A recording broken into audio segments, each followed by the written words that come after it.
And the mics are hot.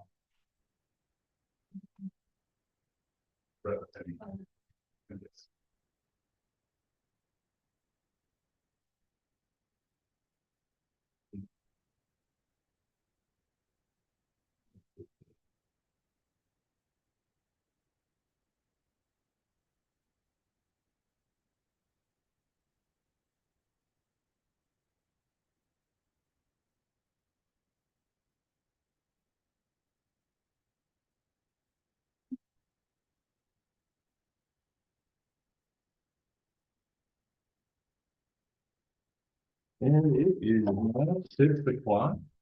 So we'll kick off tonight's Lincolnville Select Board meeting, postponed from January 26th. Tonight is February 2nd. As usual, we'll start off with the citizens forum. Anybody with a non-agenda item that would like to come forward? Seeing nobody running up, we'll move along. And Robin, could you read the quote for the evening? Sure. Life begins at the end of your comfort zone. Neil Walsh. We'll move on to agenda item number 2, the administrator's report. Just a couple of things. The Five-Town CSD is trying to arrange for a meeting of select boards from all of the 5 towns in early March to present what they're thinking for budgets. It may be in person, it may be remote, I don't know, but the tentative date is March 11th, but that hasn't been confirmed as yet. So if you're available, stay tuned.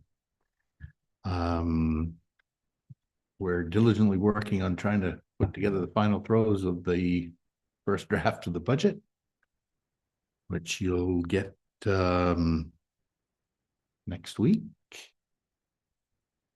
No, budget starts a week from tomorrow. I have my calendar for this week. Well, your calendar's wrong. Good. Good thing. Just freed up 2 of my nights. There you go. And took 2 from next week. Yeah. And we did, we took the opportunity when there was a lull to put up a little additional winter sand. We've had not so much snow, but we've had opportunity to use winter sand. So we're still well within the budget for that. Outside of that, what's on the agenda, I guess I'll stop. Any questions for David? I had one follow-up from last select board meeting. Any further update on the audit? Oh, yeah. Apparently the flu went through the auditor's office and pretty much everything went to a standstill, but they're now back working. And I still haven't seen it. Don't have it. So can't give you much more of an update than that. Okay. Moving on to agenda item number 3, meetings and announcements. All meetings are here at the town office unless announced otherwise. The Lincolnville Central School meets currently at the Lincolnville Central School. Yeah, if you hurry, you'll get there. The Comprehensive Plan Review Committee meets Wednesday, February 4th, 6 p.m. Recreation Commission is scheduled to meet Monday, February 9th, 6 p.m. And the Select Board meets next on Monday, February 9th, 6 p.m. Excellent. And then are there any upcoming community events? Hearing none, we'll move on to meeting minutes. We have a set from January 12th. I move the board approve the January 12th, 2026 meeting minutes as presented. Okay. Moved and seconded. Any comments? Seeing none, all in favor? Excellent. Next item up is the Maine DOT cost sharing policy with Mr. Rennie. Floor is yours. There or not.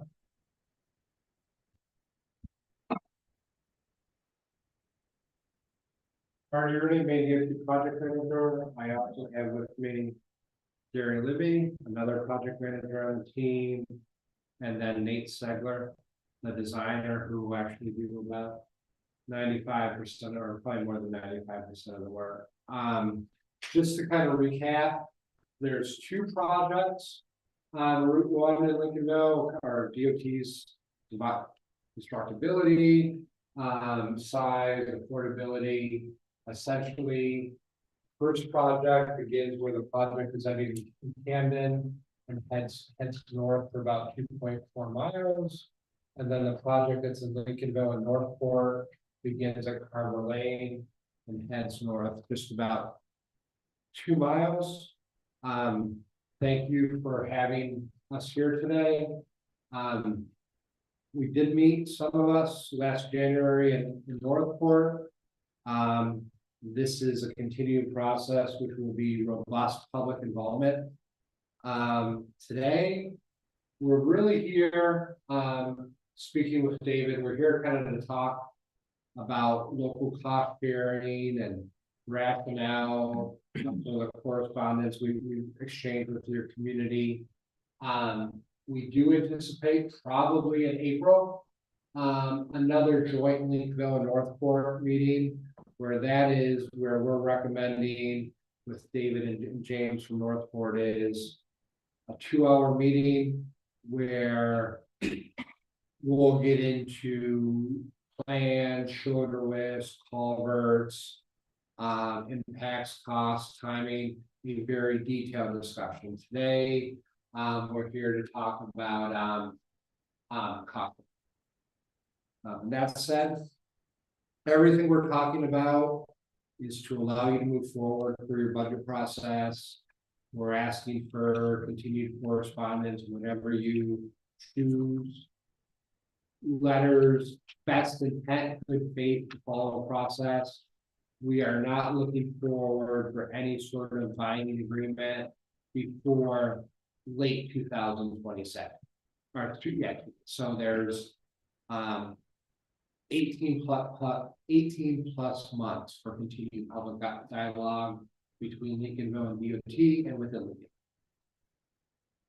Lincoln. How we go about looking at different cost shares and cost share ratios, DOT does not have nearly enough resources to do what we would like to do, and certainly not enough resources to do what the communities would like us to do. So we have numerous policies where we're trying to be equitable statewide.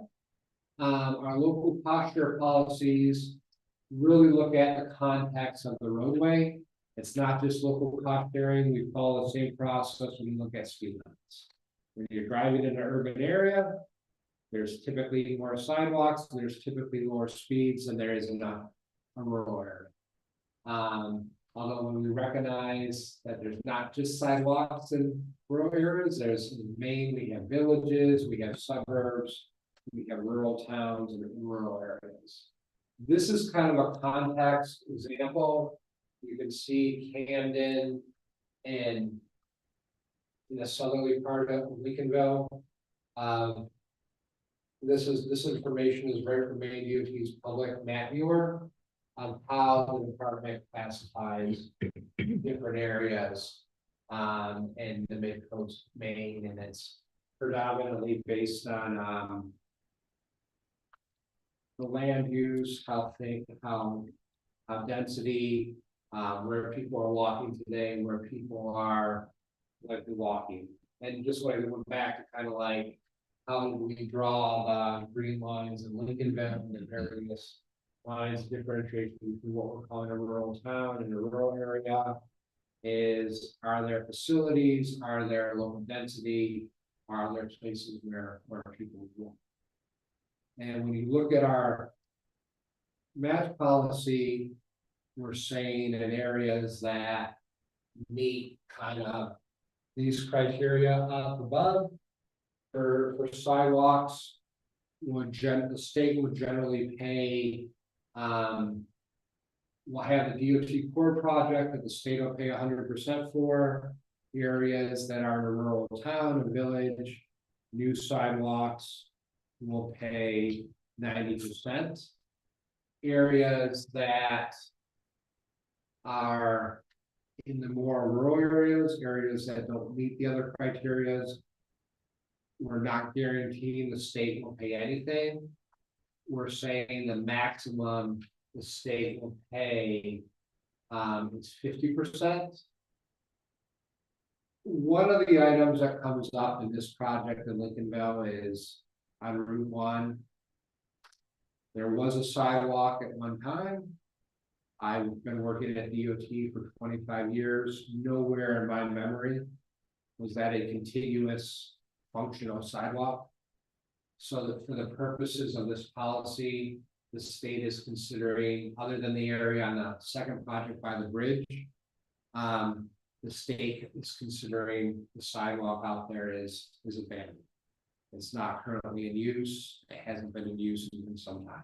So when you look at some of the letters that David and I have exchanged, when I talk about from here to here, it's 10% local share, and the rest of it's 50%, even though there's pockets of asphalt.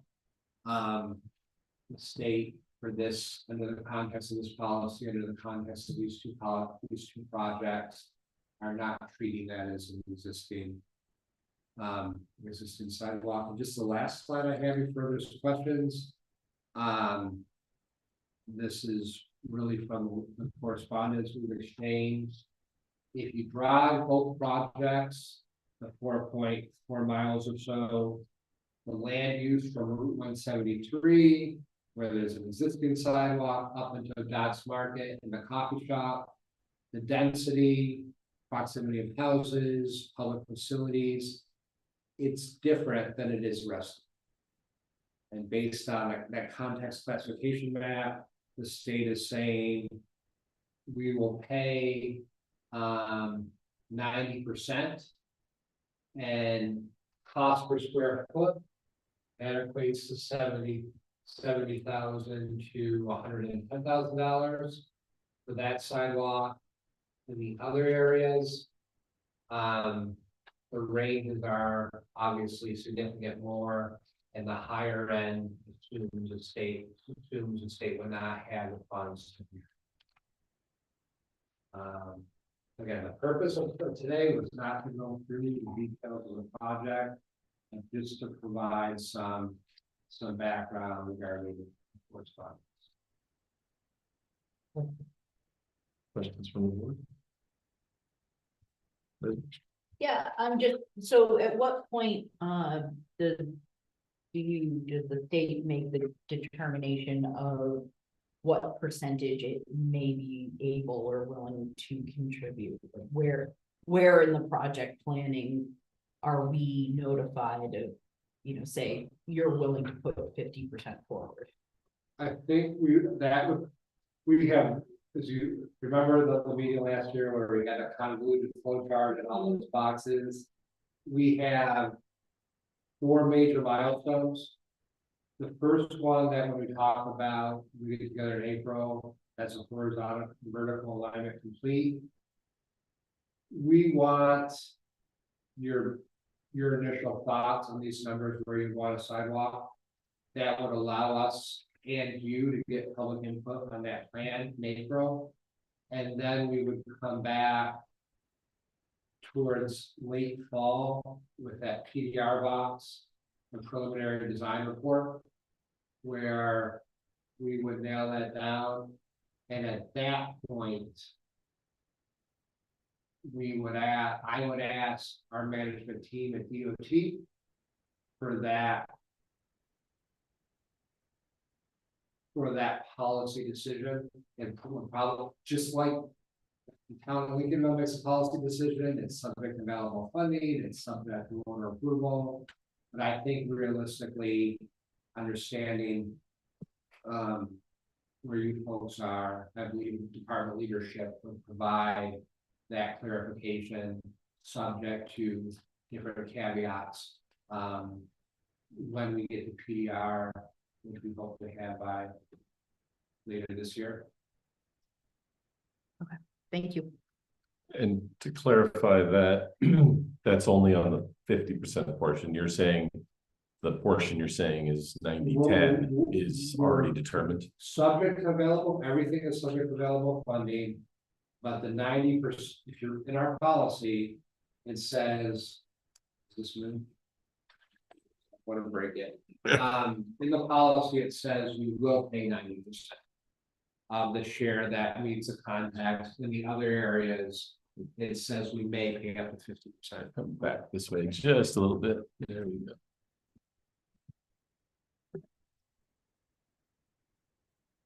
I'm trained. Other questions? I just, so what are the criteria that, I'm still a little unclear on, the state may do the 50. What are the metrics that the state uses to decide if they would do the 50? I think. So I think there'd be a showing of municipal support. The likelihood that it would be that folks would feel the sidewalk would be used. Available. And available fund. As well as future plans. A lot of the funds that we use for a lot of the active transportation facilities that we have in the state. Is for transportation purposes versus recreation. And could you make a case that somebody is going to save a trip to walk from Route 173 to Knott's Market, or walk for coffee that they would otherwise drive, versus the lower land used for transportation purposes?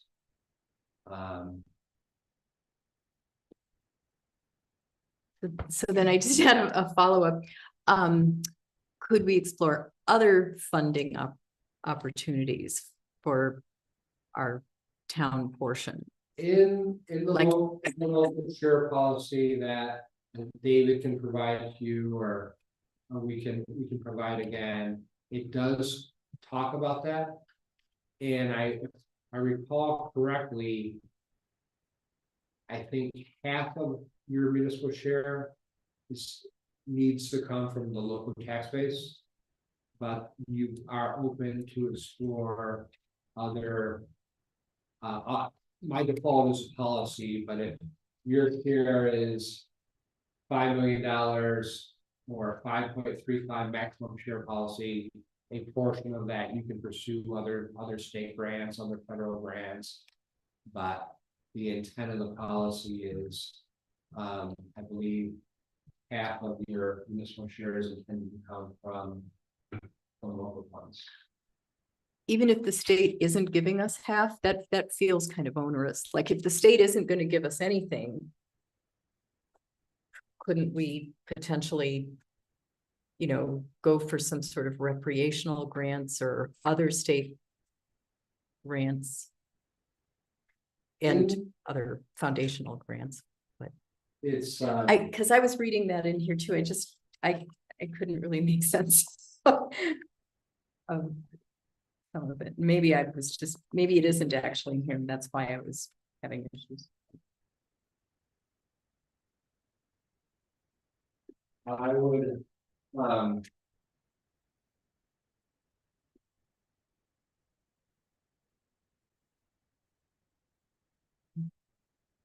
there's a section 17, page 15, have to look at that. There's a whole section.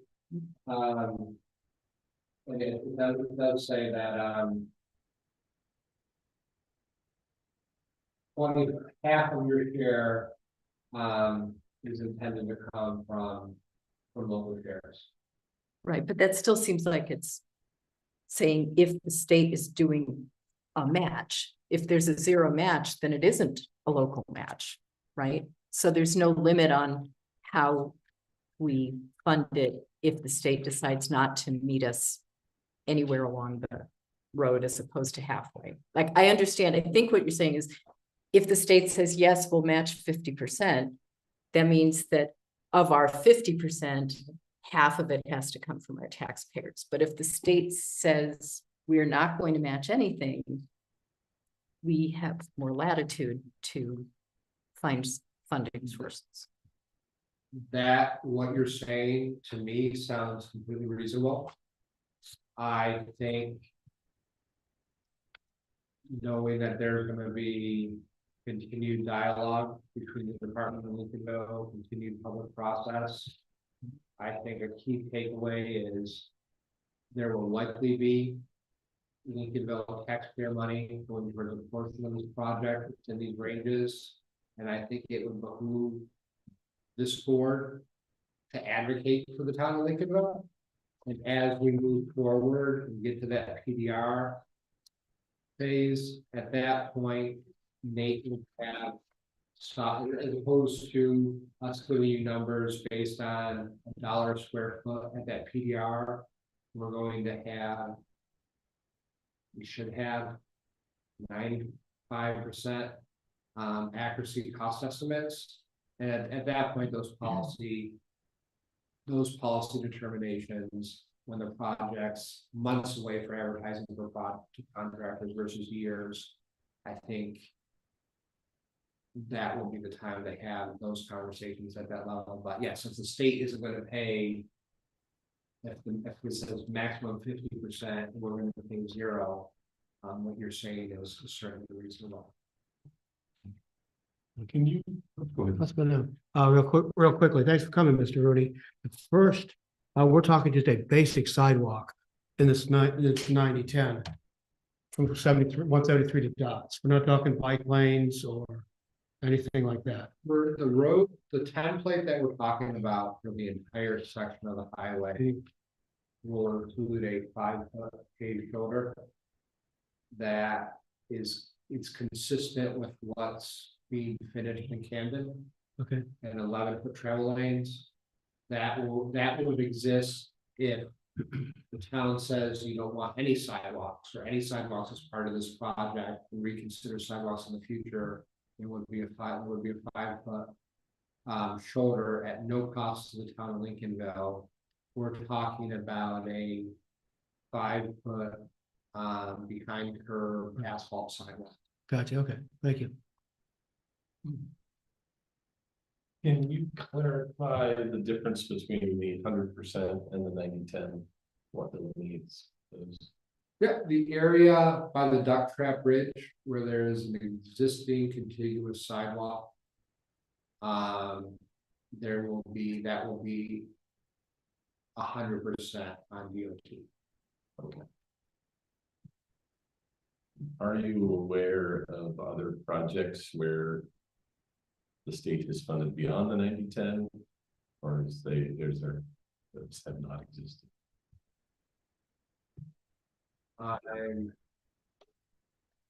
There's projects where there was a existing sidewalk. But I am not aware. I can't, based on my knowledge and the purview of the projects that I've seen, I'm not aware of where we built a new sidewalk that there was less than a 10% share. Up until recently, there was a 20% share. So suffice it to say, your key recommendation is by fall of this year, we have a very good understanding of what our townspeople would be interested in participating for cost share. The department is paying for 100% of the design with our funds. And the gentleman, Nate gets very nervous when I start talking schedules because, well, we're going to have a public meeting in April. We're going to do so based on criteria and correspondence for the town where we're having a sidewalk in all these areas. Every time that changes, it's substantial rework he needs to do. And obviously that affects schedules and that affects design budget. The sooner we get that clarity from you folks, the easier and the most expedient and move forward. But at the same time, fully understand you have your responsibilities as elected officials to do your outreach. And then ultimately, for dollars of this magnitude, it comes, I mean, you can vote unanimously, but I'm assuming voter referendum is needed. There's, so our intent is to collaborate with you folks. And this is for all projects, certainly of this size. Via email and phone, in touch with David on a daily and weekly basis as need be, come to these meetings as need be. But I hope through the process, when we have that meeting in April and May, our plan is to have that kind of concurrent, or as soon as we get like elected official feedback, we would have at least a virtual public meeting to get citizen feedback that we can share with David and we can share with you all. And then by this fall, have that have a kind of formal in-person public meeting. And then at that standpoint, look for your guidance. So kind of what I would hope from kind of today, and certainly today we're walking away. We understanding funding is all certainty, but we're proceeding with the design for sidewalk where it's depicted. If you feel at any point that changes, let us know. And then by early next year, or by the end of this year, we should let you know very precisely what the cost of the sidewalk are. And with the caveat, subject to available funding, what our management says the cost of the town will be. And as long as it's within these parameters, it's not going to be a surprise. And at that point, you would make arrangements in whatever your normal process is in 27 for the voters. We're trying to beat this 18-month lead time, so you don't need to do a special March meeting and that whole process. We really want to work.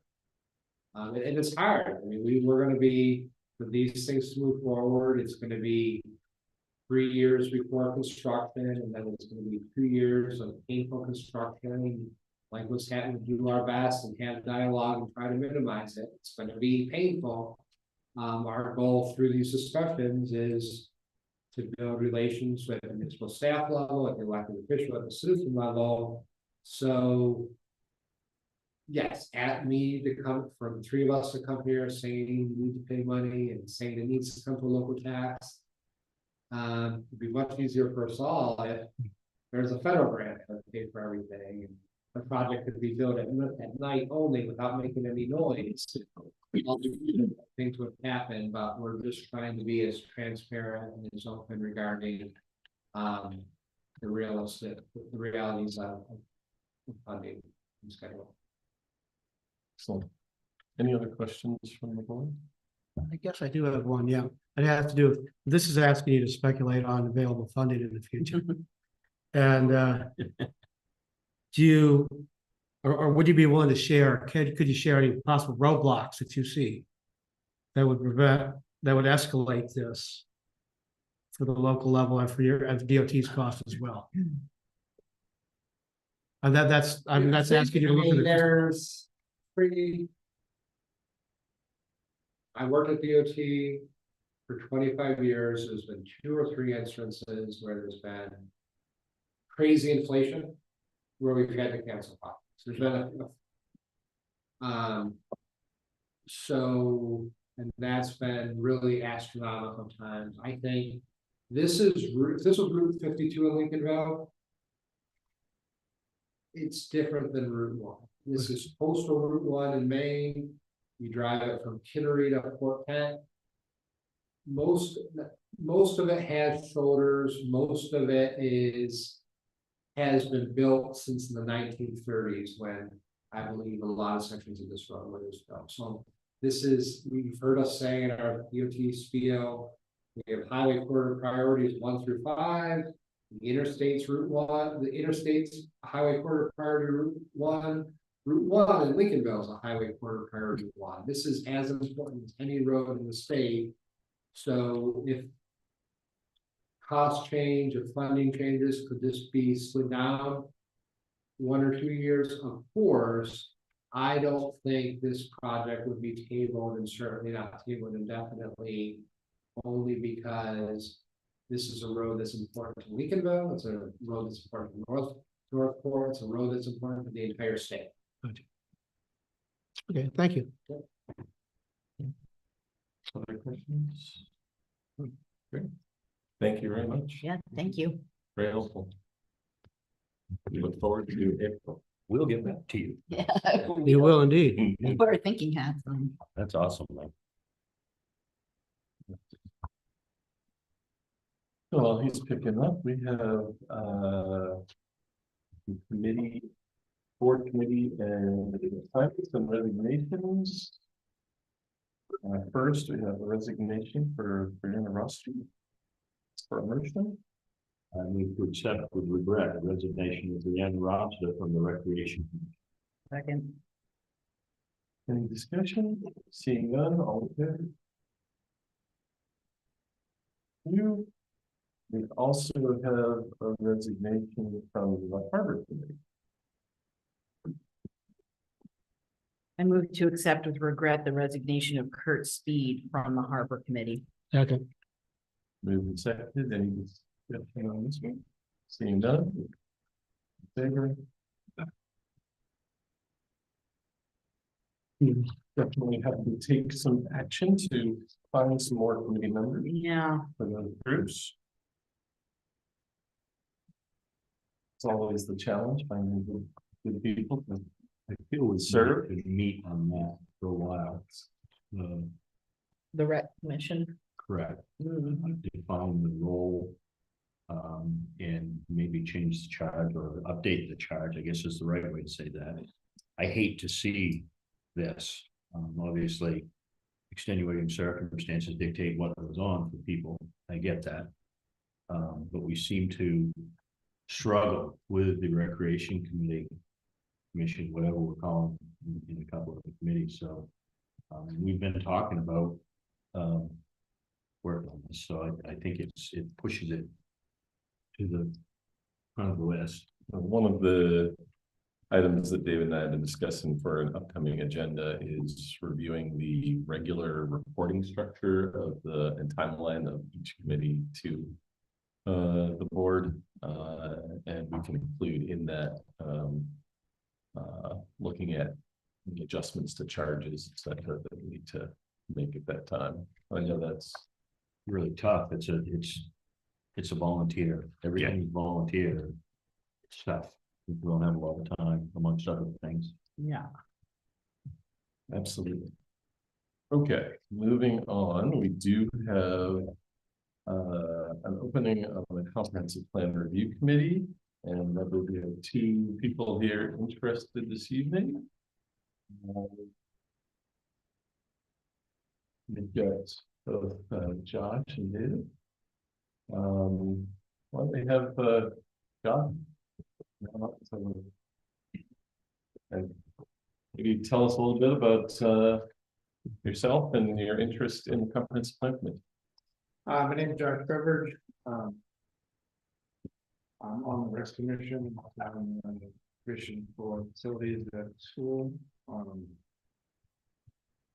Been part of the community for almost 11 years now.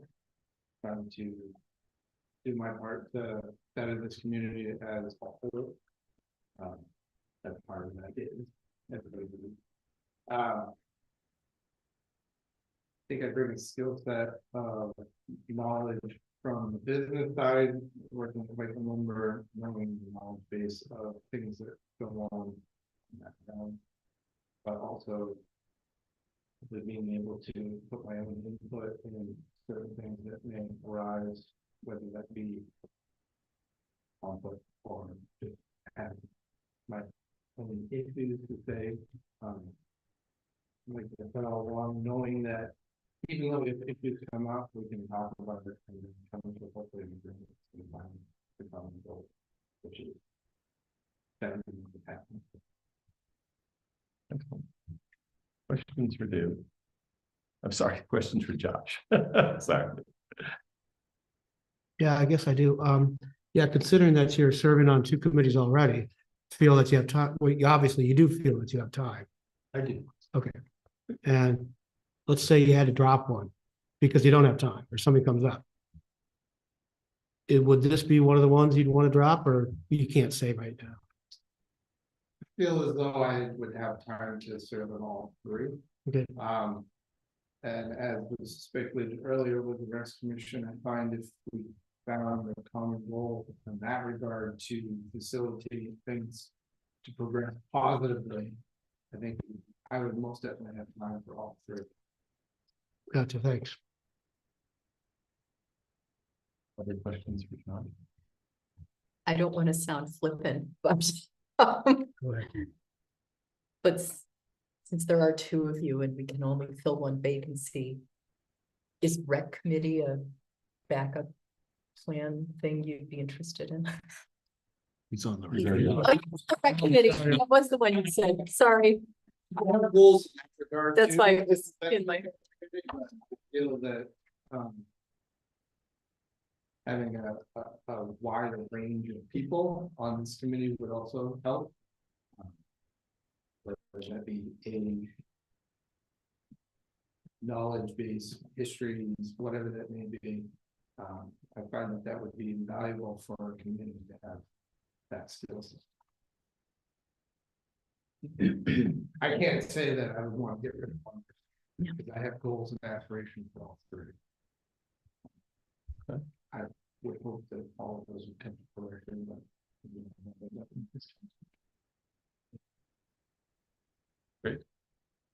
No other questions, thank you. David, would you like to come on up? Tell us a little about yourself and your interest in. Well, let me start off with saying he sounds fantastic. I mean that. Thank you for what you do. I've been on a lot of boards over time. In this community, about 20 years ago, I went onto the Lifetown School Board for 2 terms, chaired it for the last 2 years. I was on that. Then I was on the broadband committee during COVID. Well, most recently on the Conservation Commission, chairing that now. And we're working on a fun project down at Duck Track. In the last town I lived in, which was North Yarmouth, Maine, I was on the board of selectmen during Conservation Commission process, and I worked with that. And it was a very interesting experience. We, sometimes you look at comprehensive plans and you think it's just all visionary stuff, and it doesn't really become real. So relax about it. Doesn't matter what you put in it. In North Yarmouth, we did something very distinctive with it, trying to push growth in the middle of town, keep growth up on the outside of the town, and it actually really stimulated growth in the town in a way that people didn't really want. Got some apartment buildings in the middle of the town. So that experience, it was a great group of people working on it, but there were some unintended consequences. So comprehensive plans do that. I'm a lawyer by training. I've been involved in a lot of real estate and business things myself. So I'm sensitive to economic issues. But I think the bottom line is in Lincolnville, people love Lincolnville the way it is. They want to protect it. And my fear is if we don't have a good plan followed by improving our zoning ordinance and other ordinances with population growth, you could really see the character of the town change if we're not ready for it. So happy to serve if you need me. I love this town, and feel like I have some good skills to offer. Great, any questions? Courtney? I don't have it. Well, I guess I could ask you the same question, although you'll be like, no, I'm already on conservation committee, so I can't do rec committee. So just, Yeah. um, Thank you. can I ask a general question? Yes.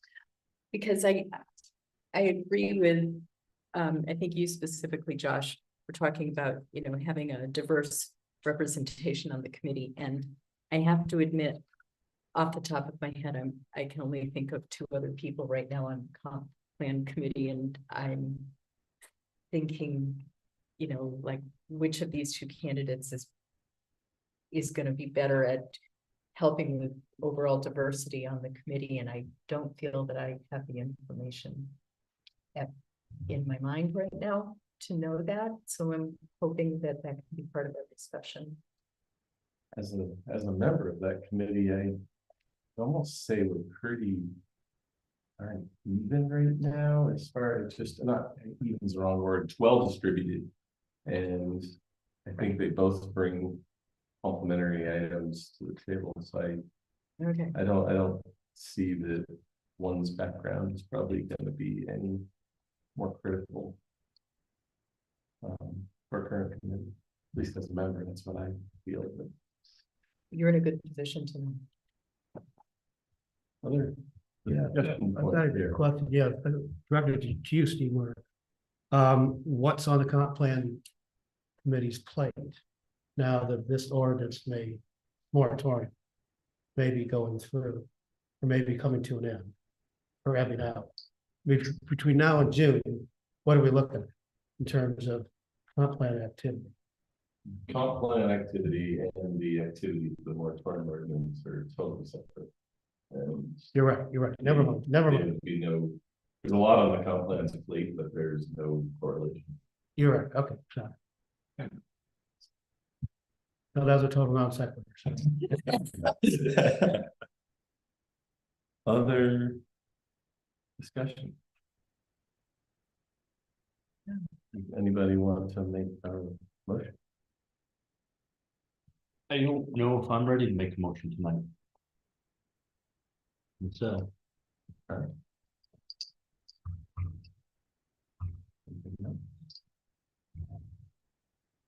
I can make a motion because I'm impressed with both you guys.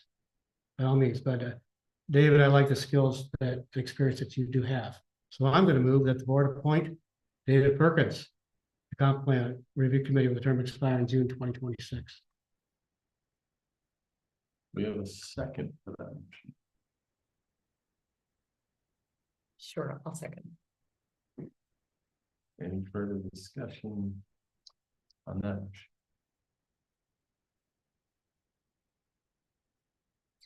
Being none. All in favor?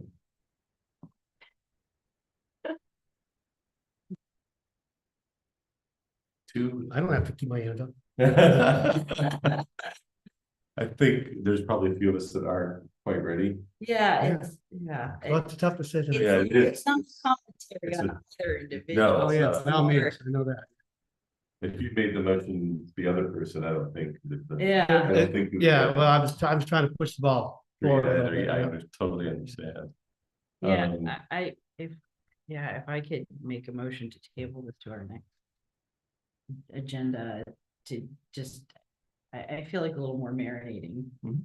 would be helpful for me. And we've had them both in now. This has been sitting on our agenda for a Yeah, while. yeah, and now being we've able had to have a two conversation. candidates here. It's great.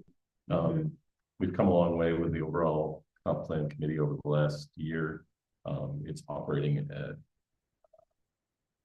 phenomenal place comparatively, at least from what I've seen. And we want to make sure we keep it going that way. Can I ask a question? Yes.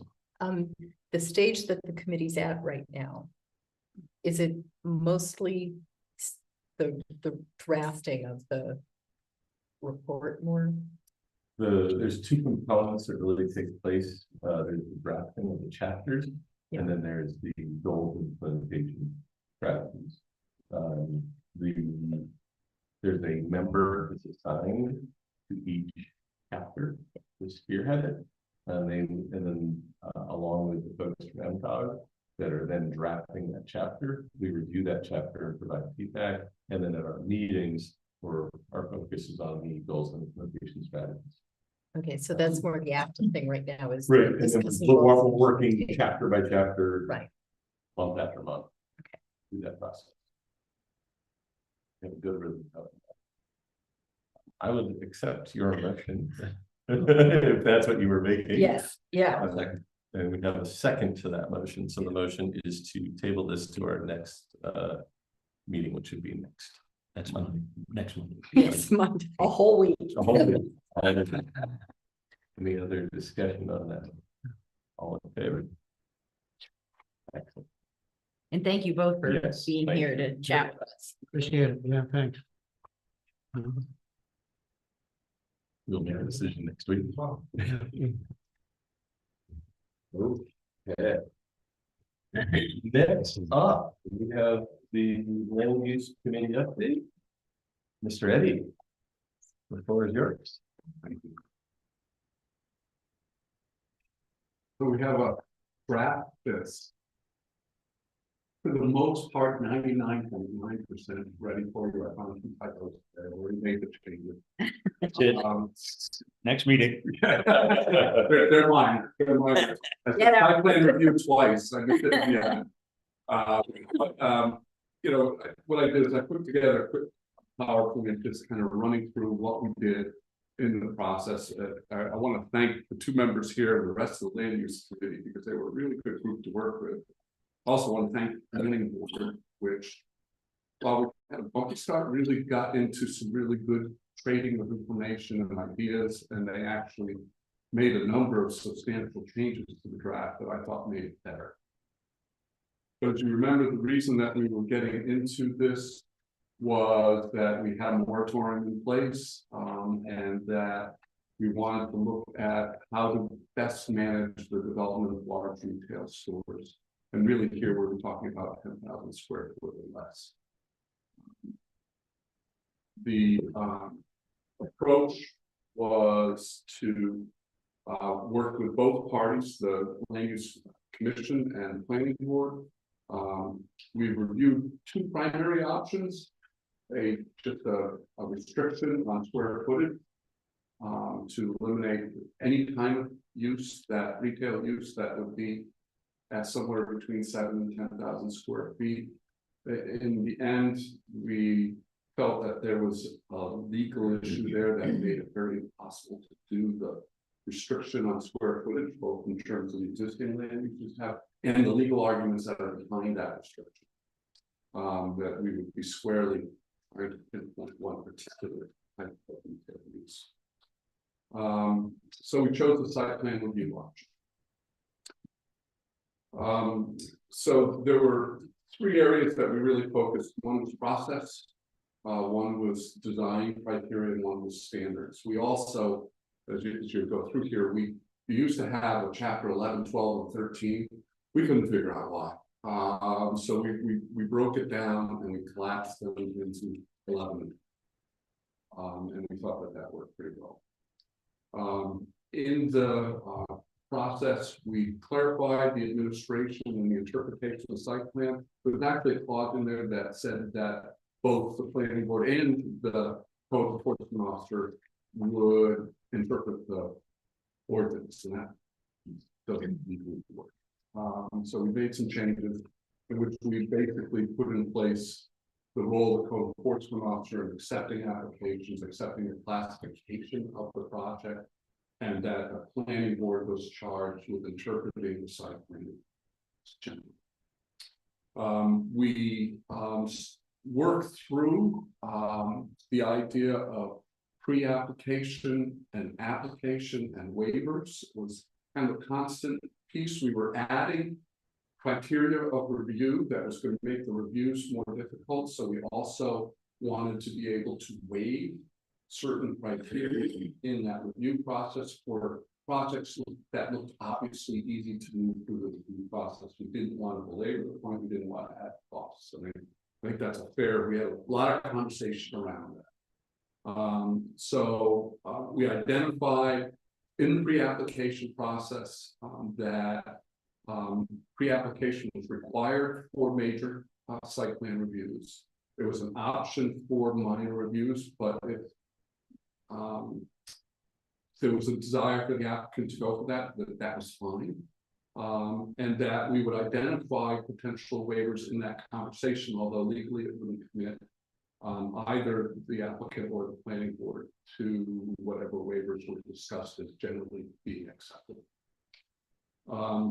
We clarified the ability of the planning board to hire a third party to do reviews, engineering reviews, stormwater, engineering, design, layout, and at the cost of the applicant. Excuse me. We reorganized the chapters, we collapsed that 13 into 11 and 12. And we permitted the waivers in the submission process in the minor segment. There's also some need to clarify the guarantees for improvements once a site plan review was established, to establish how that process would work. The ordinance provisions and the standards and criteria. We spent a lot of time in parking. The project in question that kicked the moratorium off was obviously had a design no for a variety of different reasons. So we looked at design for internal circulation. We spent a lot of time on reworking for landscaping, different kinds of landscaping depending on islands or buffers or small islands versus large islands, and gave the option to the applicant to move through that. We pushed parking to the rear as much as possible. That was practical. And there were no ADA compliance requirements in the ordinance, so we put those in. And then finally, we modified the stormwater management, both to at least design for a 100-year flood, although you're hearing more and more that that's a low number these days. But also that you utilize green technology. We defined what that meant a little bit, and then increase design protection on wetlands, because we really, as we begin to look at a lot of the project possibilities in the wetland areas in the community are substantial, and the impact on those is really, no matter what happens there, making sure that design is what you can see. For building design provisions, this is a place we spend a lot of time on, mostly because of what the moratorium raised. And the model we used was one that was developed years ago in Freeport. We modified it, we simplified it, and then through a lot of input from the planning board, I would say we really focused in on neighborhood characteristics. So we have, we recognized, and I will tell you that this is a model that we're now preaching to a lot of communities. We recognize that lots of our communities don't have overall zoning ordinance, they don't have districts, that anything can happen anywhere in the community. So the most important thing is just to have a design that respects the neighborhood, respects the neighbors around that, and offers design guidelines for both the planning board and the applicant to use in measuring that and coming up with an approach. So we really focus on neighborhood characteristics. We focus on design lines for structures that blend with the neighborhood. We focused on building location, orientation, where a building was sited, how it was turned, just to be consistent with the rest of the neighborhood. So it didn't diverge. The sense was that, it's one of the gentlemen said, the neighborhood characteristics, the village characteristics of the community were important. And we designed it. We asked that they blend materials with the adjacent neighborhood uses. We put in new requirements for exterior lighting. We focused on trying to reduce night sky impact as best we can, recognizing that a project has to have lighting. The planning board actually was very helpful. One of the planning board members is a lighting specialist. He certainly knew lighting. And so he came up with some really good ideas and fine-tuned the lighting requirements. We also introduced standards for vibration, odors, and noise, all built around ambient quality. If you're in a neighborhood and, you know, there's a sense of what the noise level should be, that this new use shouldn't have a noise level that goes above that ambient quality. We didn't go into great detail. We used ambient as the defining baseline, and there are technical ways to go about doing that. There are odor meters, there are noise level meters that you can establish. We limited drive-throughs other than gas stations. You had a really good view shed section where we reorganized so it had better context around the view shed as opposed to separate view sheds that we talk about in the ordinance. It was I would say it was a lot of fun. These are two of what I thought was a really good membership with really active participation and a lot of shared discussion about it. It's a good process. And like I said, you know, we've used this for models. We were doing Montville at the time. So we took a really rural community, your community, fine-tune the model. And we have 2 or 3 communities approaches up next to begin to think about implementing this kind of stuff. Thanks. Excellent. Yeah. Questions? So when you mentioned your typo, I'm assuming you mean that second paragraph in section 3, since you said site plan review twice. Yes. When I was reading. Yeah, I was like, it's already corrected. I did, got it. I looked at it then. Yeah. So I have a question, section 6. Well, let me, maybe. It sort of ties in with, actually, as we were talking, I thought of one more thing. When you talked about tying in with the neighborhood, right? But a lot of swaths of our town right now, houses are pretty far apart, and it could be a field that's just been there for 40 years, or just a field that's grown up with woods that have been there. And I'm wondering how, what do you do in a case like that? The impact is negligible to the people that are around it. So the design could be very simple. anything. Yeah, it could be very simple. We're still asking you to take a look at the building design and the criteria and look at the closest buildings, even if there's nobody around. But the point would be that you would have a simpler process, because the impacts would not really be sufficient. We really, when you look at these criteria, they're really built around where you have more density, more activity. But it still creates a site plan review process for any property.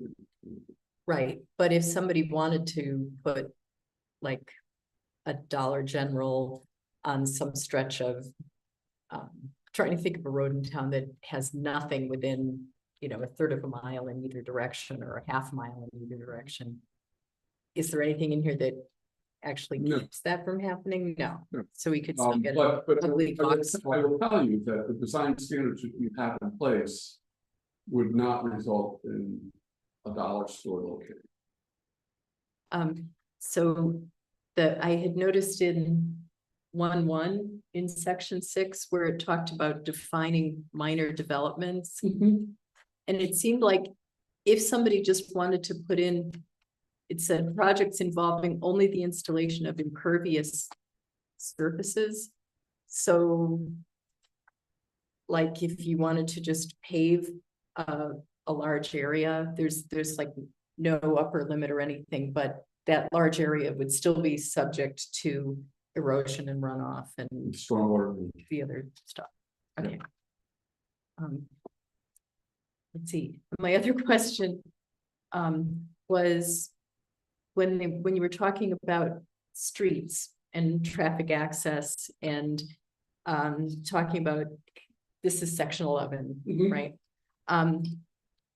You know, a lot of our streets are currently pretty narrow and don't have shoulders or anything like that. And like this was talking about the applicant should be responsible in number 6 for providing turning lanes, traffic directional islands. If you don't have a road currently that's wide enough, does the town have some responsibility or something? If somebody wants to build something, let's say, and it's The applicant has the responsibility for making the improvements to the road to Okay. make it acceptable from an engineering design perspective. okay, so that could potentially be part of something, is that they'd have to take They'd the have to road in put- front of their part and They'd make have it- to, if the issue was, the road's narrow, you need a turning lane to get into the property, then the applicant is gonna have to come up with a design of how that Okay. turning lane is gonna be put in place. Other questions? The only one I had was around the view protection. View sheds, that this topic has come up multiple times in the comprehensive plan process recently. There was also a discussion with one of our local engineering firms, and their comments was that the current view shed map was totally unenforceable. I'm not sure if there's ever been an issue that's come up with it or not, but the way I read this, if our view shed maps changed, etc., there would be no changes necessary to this because they're relying on the view shed maps. I think that's true, but I think as you look through this. Just look at that real quickly yourself. Can you say where that was? Because I. Page 44. 40. Yes. Right. And I think you're referring from a public street road, water body facility of view that is identified in the scenic view map on file. Yeah. With Lincolnville. I think it's important to identify them, and I think in the comprehensive plan is where you really need to do it well. So that people can lean into this when they're looking at it and say, no, we really thought about this, you need to contemplate how you're going to protect that view shed in your. One of the things that's come out currently is if you're looking at it, you can't actually define in the current view shed maps, well, how far does it go? Is it if you're out there looking back, or is it if you're standing at the point looking out? It's very unclear in the current map structure. From my perspective and how we kind of reorganize this. You have a view map of the scenic view maps that are your key, that this is an issue. When you get out to that site, then it's up to the planning board to use this process and decide what views both in and out are important. I think it gives them the power, the authority to ask the applicant to really think that through. The other side of it is, it's unquestionably a new use or a change in use, or construction is a change in that view. So you have to actually just try to design it with that view in mind to blend harmoniously. Again, it might be materials, it might be less landscaping instead of more.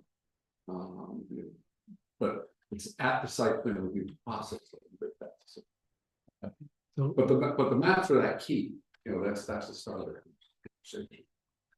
Yeah, so if I'm hearing you right, Matt, you're basically saying the view shed maps you've modified them to be less prescriptive and just more advisory.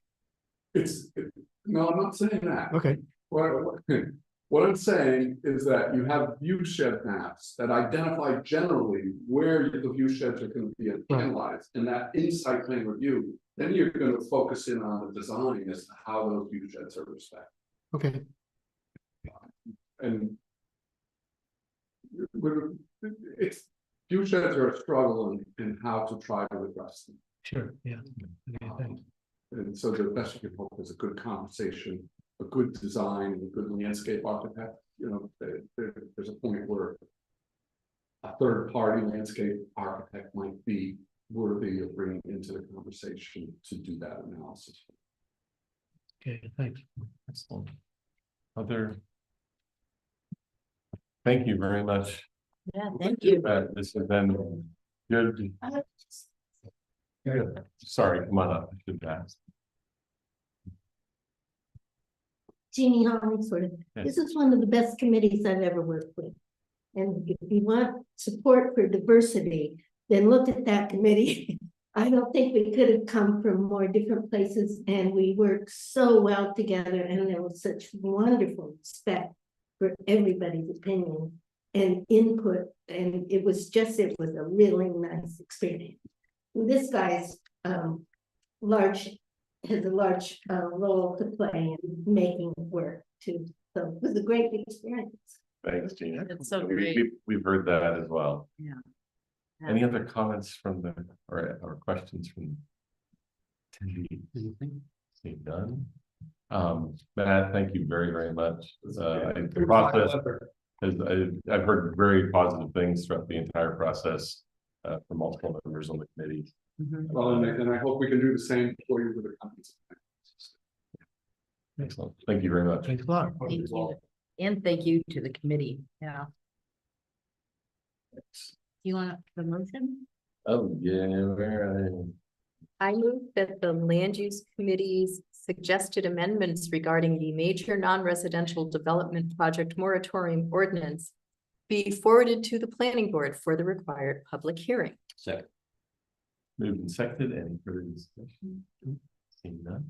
All in favor? Thank you. And this is, of course, just the next step, required Yeah. step in the. Right. yeah. Probably not. Thank you all. Thank you. Thank you. Good night. Okay. Next item is discussion around our solar array meter replacement. Dude. So at our solar array at the fire station, there is a meter that exists between the inverters and the what I'll call the CMP meter, that transmits what is generated so that we can monitor it remotely, and also to record what's generated that can be used for the renewable energy credits, which we sell. The meter is not functioning currently. We're still getting credit for what we generate from the other meter, CMP meters.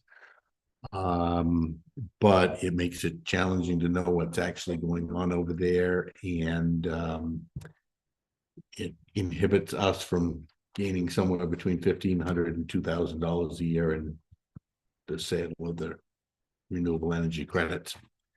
The folks from Revision have priced out a conversion for us, which is basically 1 year's worth of renewable energy credits. But it also gives us the ability, like I said, to monitor it remotely and few other little niceties. We've been kind of planning for the last couple of years for things to start breaking. We were told the inverters would probably be a kind of like a 7-year schedule. Those seem to be working all right, but the meter is not. So like to just make sure we have the blessing to go ahead and replace that meter, and it'll tell Revision to get on it, and we'll get it scheduled. Makes total sense to me. Oh, yeah. Any questions for David? Just on the inverter conversation,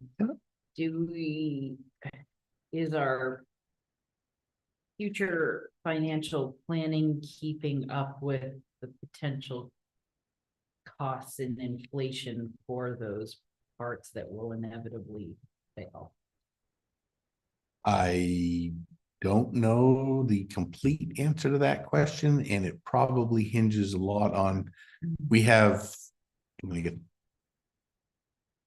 I believe we have 5 inverters there. We may have 4. I think we have 5. If all 5 go at once, we're going to be in a tough spot. Like anything electronic, you get one on off the factory line that comes off today, one comes off this afternoon. This one lasts 5 years and this one lasts 15, and you don't seem to know why or how. I think we're in an okay spot, but I can check that with revision. I mean, I'm just thinking, you know, since you've got the budget completely done and you're looking for things to do. Yeah. But you know, it might just be worth checking in, Yeah. you know, just the reality check of what our current plan is and whether we need to adjust that. yep. Be interesting to understand what the pricing has done over the last few years on those components, because Yep. I know for folks that are doing their own systems, it's gone down, and down. For many of those parts. Despite the inflation. we've seen. That's good. Maybe we're setting aside too much money. We will make a call to revision and verify that, because we do have a request for some additional funding, some continuing funding for solar budget. Yep. Other questions? Seeing none, we have a motion.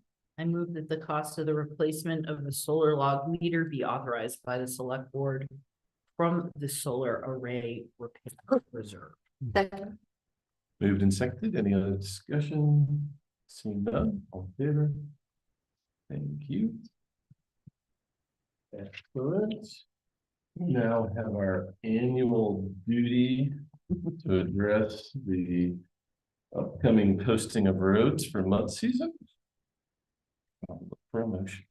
I move that the select board authorize the road commissioner and or the public facilities director to post the roads for weight limits as either deems to be in the best interest of the town, and to remove said posting when the roads can once again properly support the loads. Second. Moved and well seconded. Any other discussion? Seeing none, all in favor? May it come soon. May spring come soon, maybe Yes. not, Yeah. Excellent. Not mud. not much, It's please. just gonna be a nice dry windy spring. No bugs, no ticks, no nothing. Yeah. Well, Yeah. we'll move on to select person updates. Emily, I have none.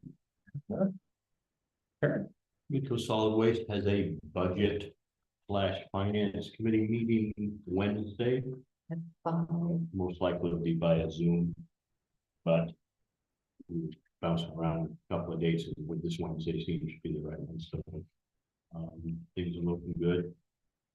At least that's what I've been told by the manager down there, and at first look, things do look pretty good. I know Robin's got some questions. I don't want to go out on a limb. I can go out on a limb here, and I don't feel there'll be any increase to the towns in this year. It would be a teeny increase because they hadn't updated the valuation, Oh, okay, and I did that for them. so and sent it. it'll be, But, I think. Yeah, it's like worth the $1,500 or something for Yeah. us. That's all I have, Steve. excellent. Well, Can I ask a question of the Midco Solid Waste guy? You may. Who was also the chair, Mhm.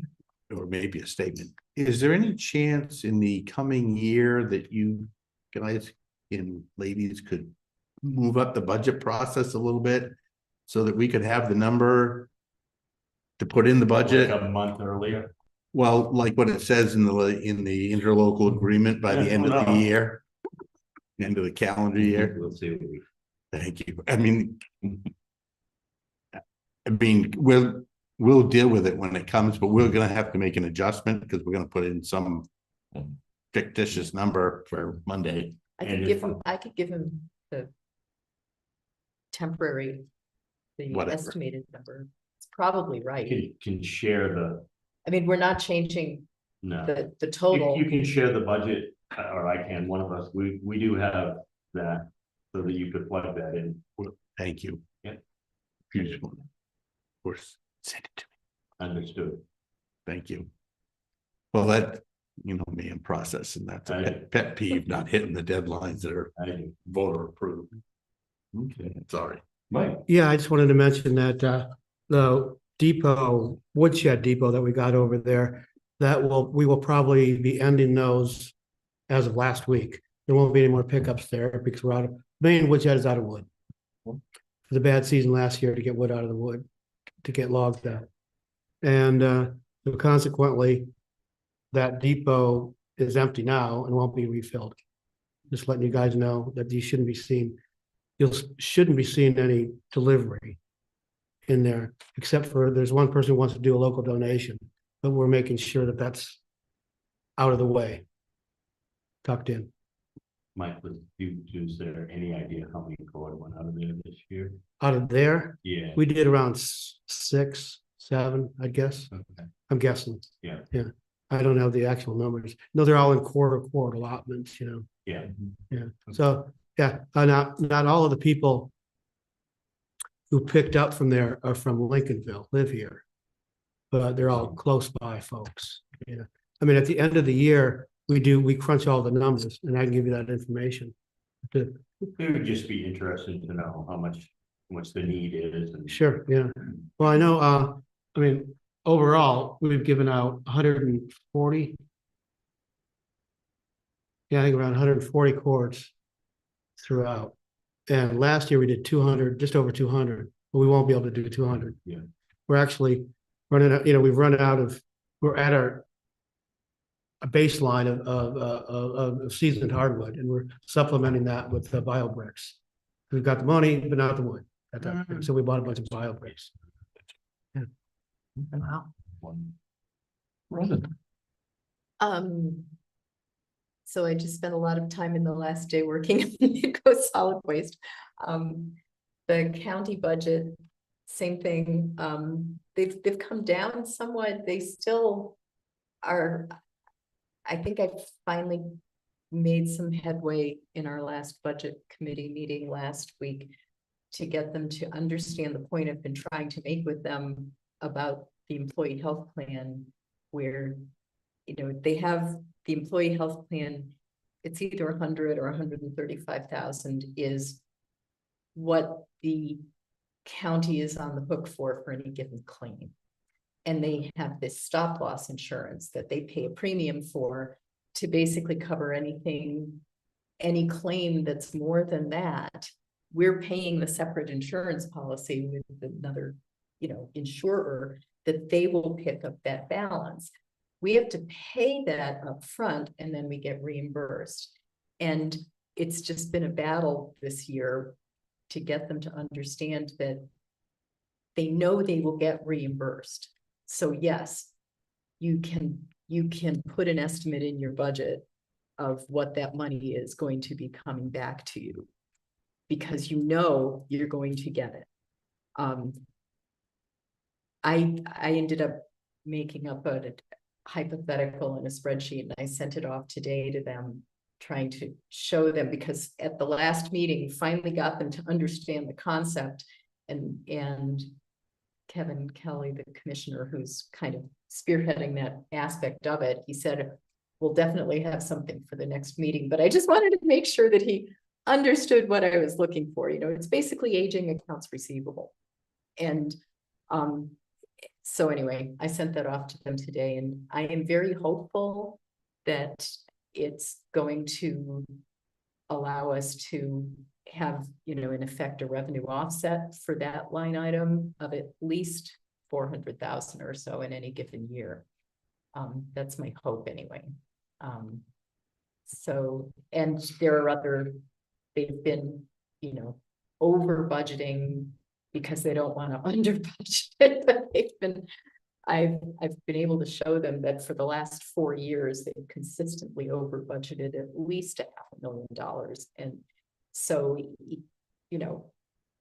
and they're not borrowing a lot because the TAN interest is very low. So even though, I know they feel precarious because it's been so long that they had a budget and audit, but to me, that's kind of a forensic or whatever thing to know that you're only spending about 70,000 on interest kind of shows that you do have cash on hand. You're able to cover your bills, even when a catastrophic health bill comes up, which did happen last year in March, and they had to pay an unusually high bill, like $600,000.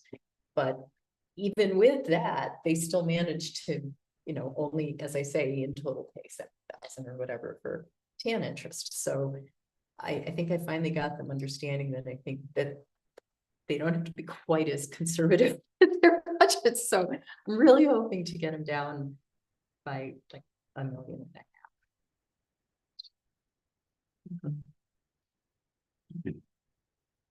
I had the two items, one, actually nothing on for the comprehensive plan, that's still moving forward nicely now. Just came this evening from the Lincolnville School Facilities meeting earlier, and we actually had draft one of the new capital improvement plan, which it's a draft. It's got a lot further to go. The biggest thing that's going to be added is a facilities life cycle plan, which basically spells out each major item that you could have suitable forethought on, that would have a expected lifespan. You can spell out what that lifespan currently looks like, and then tag when those items fall into any given 5-year capital. So the group's working very well together. Everything's planned out very nicely, and once we're hoping by the March meeting, or maybe it's the April meeting, that this would be a final document that the school committee would be accepting and moving forward.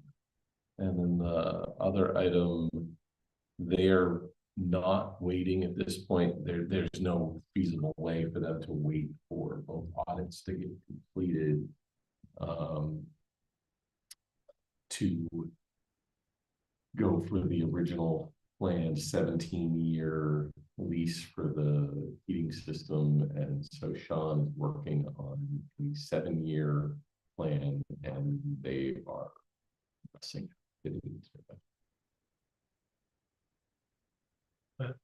Just to follow up on that, but they're looking at fitting it within the budget. It's already been announced. Correct. There's no payment due on that until June. They don't have to commit document. Okay.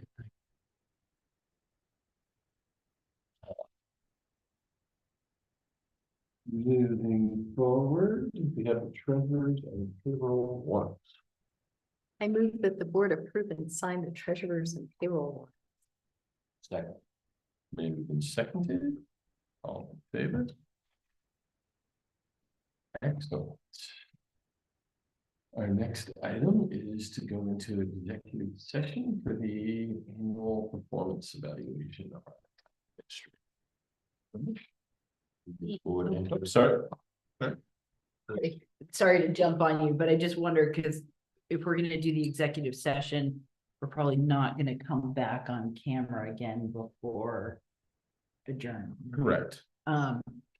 Sorry to Yeah. hitch in the Yeah, giddy that's up, right. but I just wanted to bring up non-agenda item number D, Yeah. the peer inspection. Yeah. The condition assessment rather by Pinnacle Engineering, and there's a lot of good reading in there. A lot of, and photographs too. Yeah, Mhm. and it seems like there's gonna need to be further conversations, at least between the harbor committee. And certainly, potential for, well, absolute conversations for budget time. And so I just wanted to bring that up / look at our town administrator to say, is this gonna come on a subsequent agenda? Are we gonna talk about it at the budget presentations? You're certainly getting the budget request for a number of the items within that report. Yeah, okay. If you want to talk about it on Monday before we talk about it on Tuesday. Next week, we can do that too, whatever you want to do. I just wonder, like, are we gonna get, has the harbor committee seen it / are they going to contribute to recommendations or? I don't believe the harbor committee has seen it. Okay. But we can certainly share it with them, but certainly the harbor master and deputy harbor master have seen it, read it, digested it, trying to figure out how we're gonna do what, when, and who, so. Okay. Thanks. Thank You've answered my questions and apologies for that, but on there. Okay, I've been shut down before. No problem. We can now move forward with our motion for our executive session. Anybody want to make that? Yeah, We're all looking at you, Karen.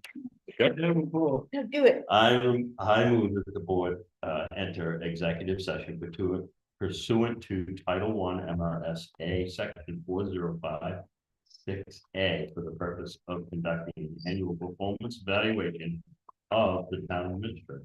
Second. Moved and seconded, all in favor? Would you let me say that again? Probably not. So it's good to have